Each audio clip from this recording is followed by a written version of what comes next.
शहर इंदौर या उसके आसपास, मध्य प्रदेश, बल्कि पूरे भारतवर्ष में हरियाली का संकट है। जब भी कभी कहीं भी निर्माण होता है, चाहे सड़क चौड़ी हो, चाहे मकान बन रहे हो, चाहे डेवलपमेंट हो, ब्रिज बन रहे हो, सबसे पहले बलि दी जाती है पेड़ों की।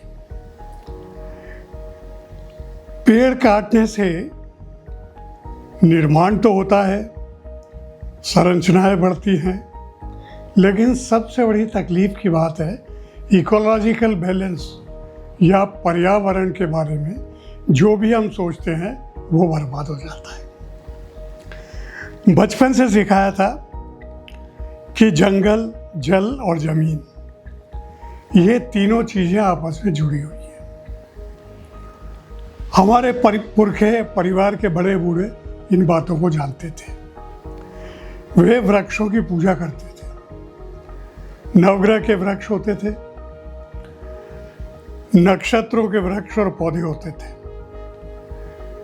पीपल की पूजा होती थी, उसकी जड़, तना और पत्ते, इनमें ब्रह्मा, विष्णु, महेश तीनों का वास माना जाता था। और बरगद, आंवला, तुलसी, इनकी पूजा करने के लिए हमें हमेशा समझाया गया। पीपल कार्बन डाइऑक्साइड एक्सेप्ट करता है और सिर्फ ऑक्सीजन छोड़ता है।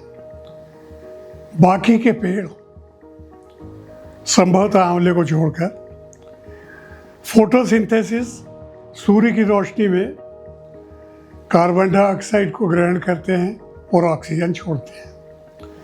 यदि ये सारे वृक्ष काट दिए जाएंगे तो अंततः जो हमारे पर्यावरण में या वायुमंडल में जितनी भी कार्बन डाइऑक्साइड होगी, उसको किस चीज़ से हम न्यूट्रलाइज करेंगे? कार्बन डाइऑक्साइड जीने के लिए आवश्यक नहीं है, आवश्यक है जीने के लिए ऑक्सीजन। यदि ऑक्सीजन नहीं मिलेगी तो जीवन समाप्त है। नीम, जो किसी जमाने में सड़क के दोनों किनारे हमेशा दिखता था, आज बहुत कम है। नीम की जड़, तना, डाल, पत्ते और निभोली, ये पांचों आयुर्वेद के पंचांग कहलाते हैं और ये पांचों अलग अलग आयुर्वेदिक दवाओं में काम आते हैं। इसी तरह से आंकड़ा, ये पेट की दवा, दांत, खाज और खुजली में काम आता है। आयुर्वेदिक जड़ी बूटियां हम तो भूलते जा रहे हैं, इनको याद करने वाले हैं फॉरेनर्स। हल्दी का पेटेंट अमेरिका ने ले लिया, जबकि हमारे यहाँ हल्दी सैकड़ों सालों से मसाले के रूप में उपयोग होती है, दवाई के रूप में उपयोग होती है। यदि घाव हो जाए छोटा मोटा तो उस पर हल्दी लगा के पट्टी बांध देते हैं, क्योंकि हल्दी से बड़ा एंटीसेप्टिक कुछ नहीं है। हम गुड़मार, मधुमेह, जामुन, इन सब को डायबिटीज़ में यूज़ करते थे, लेकिन अब गुड़मार और जामुन, इनका चलन बंद हो चुका है। मैं एक ही चीज़ कहना चाहता हूँ कि यदि जल, जंगल नहीं है तो जीवन कैसे रहेगा? नदी के किनारे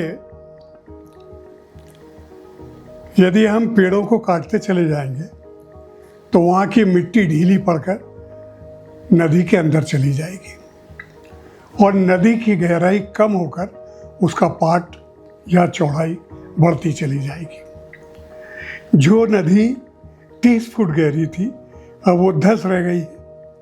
पानी तो उतना ही है, और यह पानी जाएगा कहाँ? चौड़ाई में फैलेगा, और चौड़ाई में फैला हुआ पानी चारों तरफ बाढ़ कर देगा, हाहाकार मचा देगा। दोस्तों, बाढ़ का पानी जो प्राकृतिक आपदा है वहाँ तक तो ठीक है, लेकिन मानव निर्मित आपदा, इसका कोई तो इलाज चाहिए। कहा जाता है कि साहब हमने 100 पेड़ काटे, 300 लगाएंगे, उन 100 पेड़ों को ट्रांसप्लांट करेंगे। जो 300 पेड़ लगते हैं, पीपल, बरगद, आम, नीम, जामुन, उनकी जगह लगने वाले पेड़ होते हैं कनेर के, चंपा के, छोटे मोटे ऐसे जो किसी काम के नहीं। बड़ा पेड़ हरियाली देता है, बड़ा पेड़ लकड़ी देता है, बड़ा पेड़ जिंदगी देता है। जब भी कभी गवर्नमेंट लैंड को एक्वायर करे, तब बेसिकली ये देखना चाहिए कि इस लैंड को एक्वायर करने से कितना जंगल कटेगा। अभी झारखंड में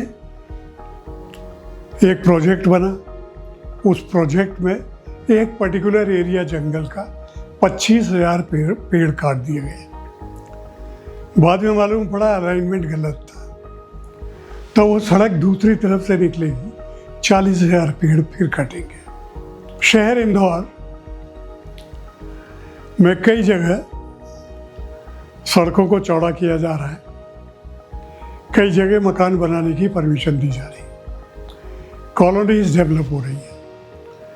और कॉलोनीज इसलिए डेवलप हो रही है क्योंकि हमारे यहाँ 4 और 5 मंजिल से ऊपर बनाने की परमिशन नहीं। यदि हम 5 मंजिल 10 मंजिल के मकान नहीं बनाएंगे तो ये हम कॉलोनीज बनाते चले जाएंगे, और कॉलोनीज बनेगी उन ज़मीनों पर जहाँ खेती होती है, जहाँ पर पेड़ है। परमिशंस मिलना चाहिए, और उन परमिशंस के साथ इस बात को भी देखना कि यदि आप मकान बना रहे हैं या कॉलोनी डेवलप कर रहे हैं तो आपको सैकड़ों की संख्या में पेड़ लगाना चाहिए। सड़क चौड़ी करना ठीक बात थी, लेकिन सड़क चौड़ी करने के कारण कितने पेड़ काटेंगे? हम अपने आने वाली नस्ल को, आने वाली संतति को क्या दे रहे हैं? कभी सोचिएगा। आप भी पेड़ लगाइए, पेड़ों का पालन कीजिए, उनको बढ़ाइए।